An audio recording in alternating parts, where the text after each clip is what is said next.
Senator Marcoleta, definitely for resolution na. We're about to file it already.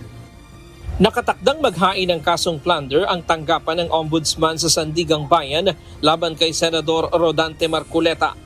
Ayon kay Ombudsman Crispin Remulla, sa loob ng linggong ito, inaasahang maisasampa ang ilang kaso sa Anti-Graft Court habang may iba pang kasong nasa ilalim pa ng preliminary investigation stage. Kasama sa mga sasampahan ng kaso sina dating Congressman Mike Defensor, Joseph Barrias Espiritu at Aristotel Baluyot Biray. Nag-ugat ang reklamo sa aligasyong may natanggap umanong kabuuang 75 million pesos campaign donations sa magkakahiwalay na pagkakataon na naging isa sa mga naging batayan ng rekomendasyon ng Ombudsman para sa pagsasampa ng kasong plunder at iba pang posibleng paglabag. Mariin namang itinanggi rin ng Ombudsman na binabawasan nila ang minority senator sa pamamagitan ng pagsasampa ng mga kaso laban sa kanila. Hindi. Wala yan.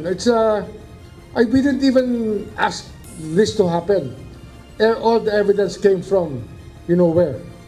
Diba? Hindi naman namin hiningi ito mangyari.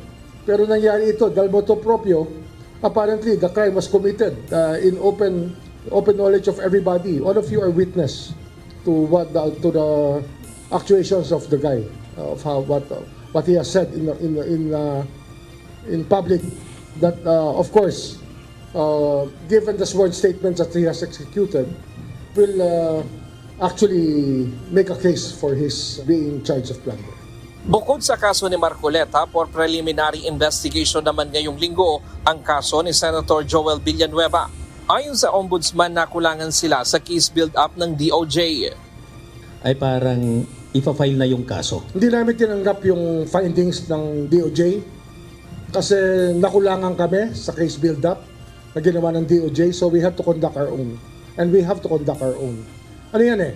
It's our choice whether or not to accept the work of the DOJ because we delegate work to them. And in case we have to improve on the cases to make sure that they're tight cases, watertight cases, then we conduct our own PI in this office. Samantala, nasa 2 hanggang 3 linggo naman bago matapos ang preliminary investigation sa kaso ni Senator Chis Escudero. Karamihan sa mga kasong ihahain ay kinasasangkutan ng mga kongresista at contractor kung saan ilan ay konektado sa mga flood control projects. Ayon sa Ombudsman, higit sa 8 kongresista ang isa sa ilalim sa preliminary investigation habang may isa namang kaso na pinaghahandaan ng isampa sa Sandigang Bayan.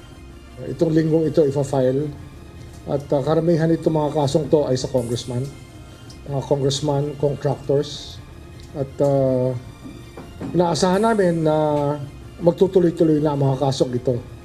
Kumbaga, umiinit na sa tag-init, di ba? Sinabi ko sa inyo noon, iinit at sa tag-init. At ngayon, uulan ng kaso. Uulan ng kaso. Yung baha, tingnan natin. Kasi yung flood control, problema talaga yan. Ryan Lacanlale, UNTV News and Rescue. Diyos ang aming sandigan, serbisyo publiko ang aming pinahahalagahan.